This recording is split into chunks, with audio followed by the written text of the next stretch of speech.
Bueno, seguimos despejando algunas dudas que pueden haber quedado. Me enviaron por mail algunas cosas. Por ejemplo, hablamos de marxismo la vez anterior. Un instrumento de la sinarquía internacional, un instrumento de los grandes capitales usureros internacionales. Y me preguntaron, ¿quién inventó el marxismo? ¿Marx hizo todo de la nada, inventó todo? Marx era como Einstein, le dieron todo.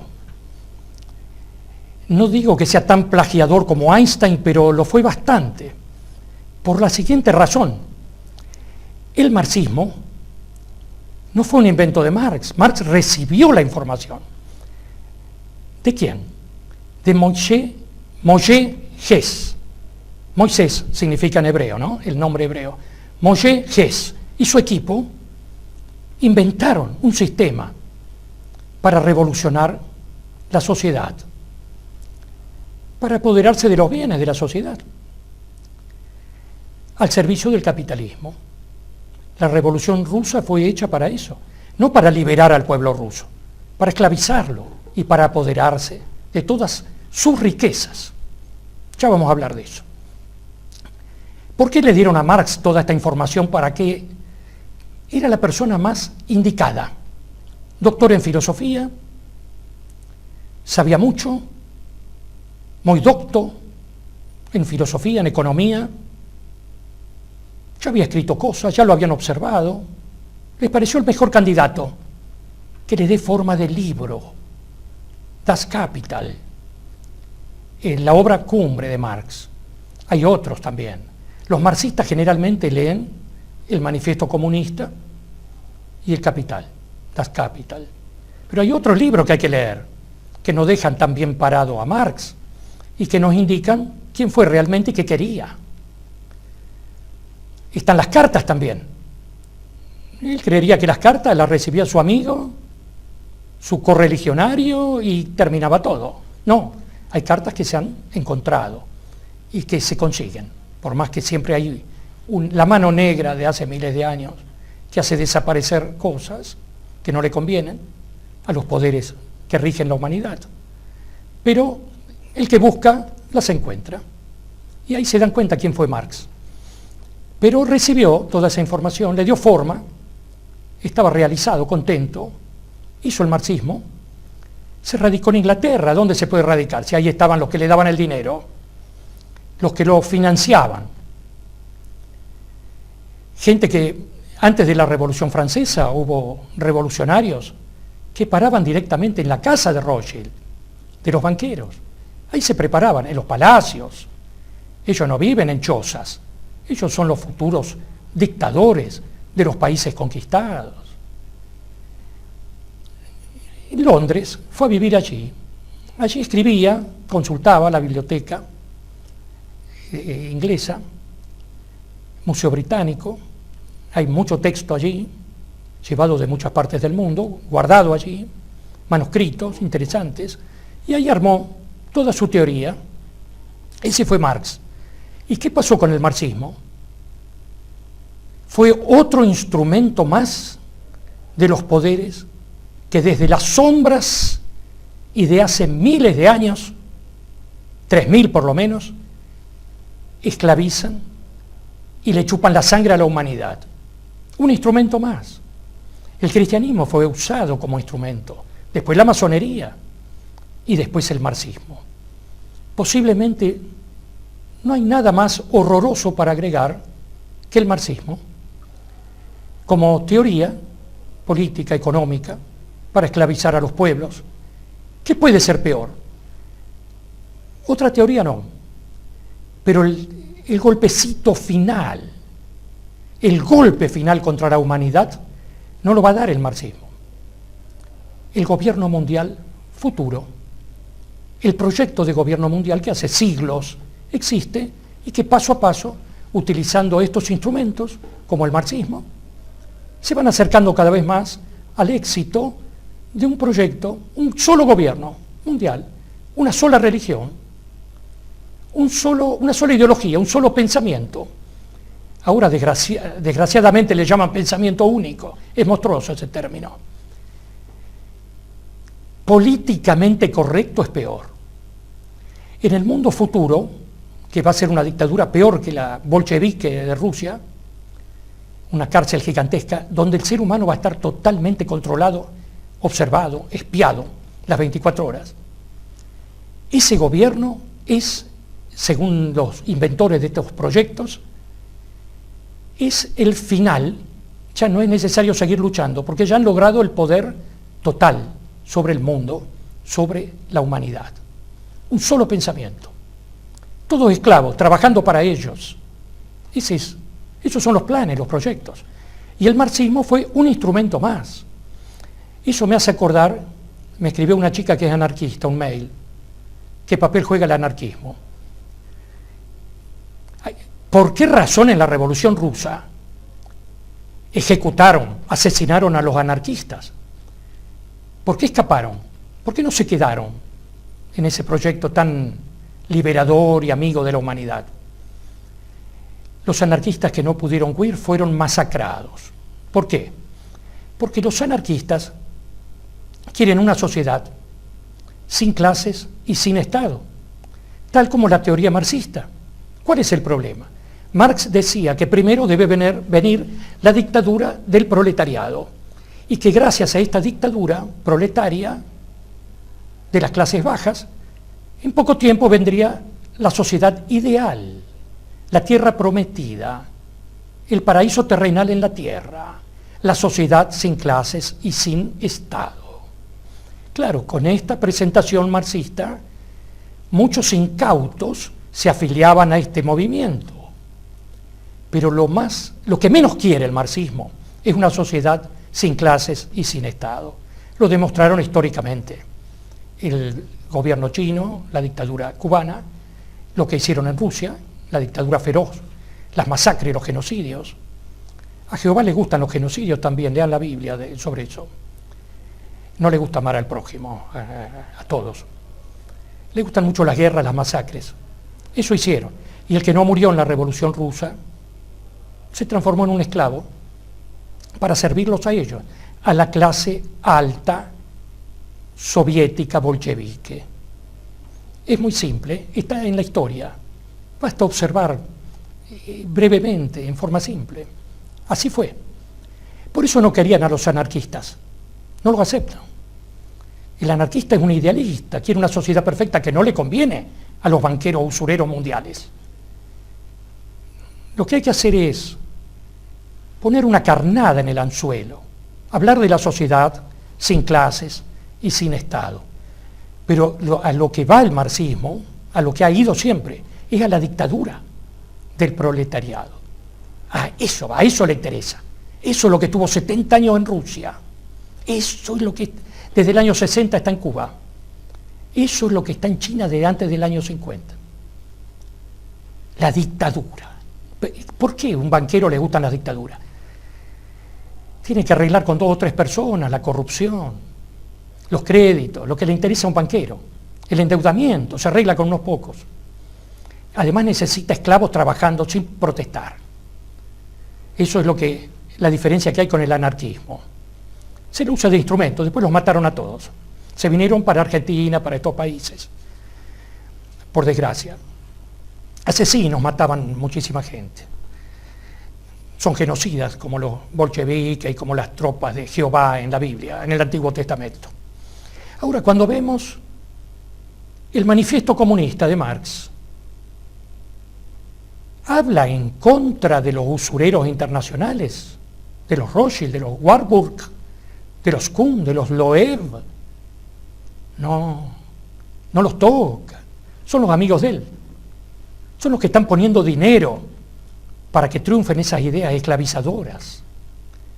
Él se la agarra, se tira en contra, odia contra los pequeños comerciantes, los pequeños burgueses, los que tienen una fábrica chiquita, un negocio. A eso los llama explotadores. Esos son los explotadores. Entonces le dice a los obreros que invadan, que se agarren las tierras del dueño, que se la quiten, esto. Los obreros y los campesinos en Rusia estaban contentos al principio. Ahora somos dueños de todo. No sabían que ahí empezaba la hambruna y la muerte por hambre. No sabían que era una trampa. Ningún campesino tomó el poder en Rusia. No fue una dictadura del proletariado, fue una dictadura de los altos niveles de la conducción marxista internacional que entraron a Rusia. ¿Quién les dio un vagón lleno de oro? A Lenin, a Trotsky, esos vagones en los que se coló Stalin también. Los banqueros, Estados Unidos, Inglaterra. Entonces lo que había que hacer es traer el caos. Que lo llamen explotadores al pobre dueño de un negocio. Que le quiten el negocio. Total, después se hunde todo. Después el gobierno es el que se apodera de todo. Y los campesinos y los pequeños comerciantes y los obreros han caído en una trampa. Pasaron 100 veces más hambre que con el zar. Se les hundió todo. Y no tienen posibilidades de escapar el que cae en la red dictatorial marxista. Los marxistas se alejan cuando ya no hay sangre para chupar. Mientras tanto comen, son vampiros. Estudien eso. No se guíen por los libros comunes, las cadenas de librerías sinárquicas en todos los países, en París, en Nueva York, en Brasil. En Argentina está lleno, 3 o 4 cadenas. Estos libros que dicen estas cosas no están ahí. Nunca van a estar. Esas librerías están para idiotizar a la gente. Hablábamos del economista Héctor Giuliano la vez pasada. Yo pregunté en todas las librerías sinárquicas, al servicio de los sistemas extranjeros. ¿Tienen a Giuliano, Héctor? No. No existe. No, nunca va a estar. Adrián Salvucci, que hablamos también de él. Ningún libro. No, eso hay que matarse todo para conseguirlo. Hay que tomarse el trabajo. En esas librerías, cadenas de librerías, no tienen nada importante, ni para liberar al hombre a nivel religioso, para salir del abombamiento que teníamos, para liberarlo ideológicamente. No, si ahí está el pensamiento único. La trampa que nos han preparado para el futuro de la humanidad, que creen ellos que va a ser un gobierno mundial. Si nadie lucha, por supuesto que lo van a lograr. Pero tal vez ocurra, tal vez no. Tal vez ocurra un milagro. Pero los milagros no vienen de arriba, ¿eh? Los seres humanos tienen que despertar y organizarse.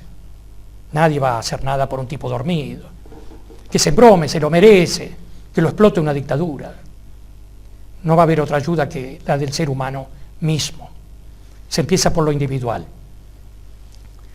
Es difícil conseguir libros que molestan a los poderes internacionales que nos están oprimiendo. Arriba de las mesas estaba El cementerio de Praga, una novela horrible, adormecedora, aburrida, de Umberto Eco. Ganó millones de euros con eso. Porque ese sí, le dan plata, le dan premios. ¿Para qué vamos a entrar a esa librería? Son un desastre. Vi uno la otra vez que se compró, lo vi en el ómnibus, Umberto Eco, El cementerio de Praga. ¿Qué puede aprender ahí? Está hecho para volver estúpida a la gente, idiota, todo ese tipo de libros. Después los libros de política, todo dicen lo mismo, son aburridísimos. Lo adormecen al hombre, lo vuelven estúpido como la televisión. Qué triste está el mundo. Después, bueno, hablábamos de, yo dije Jorge Giuliano, un error, ¿no? Es Héctor Giuliano, el economista, el especialista investigador sobre deuda externa. No lo dije la otra vez, recordé que está prohibido investigar la deuda ilícita, la deuda falsa, que sigan pagando, aunque ya la hayan pagado. Los créditos los consiguen con las coimas y las comisiones que hay a los gobernantes de turno. Eso empezó con Martínez de Oz, porque la deuda era muy pequeña con la señora María Estela Martínez de Perón. La deuda era chica.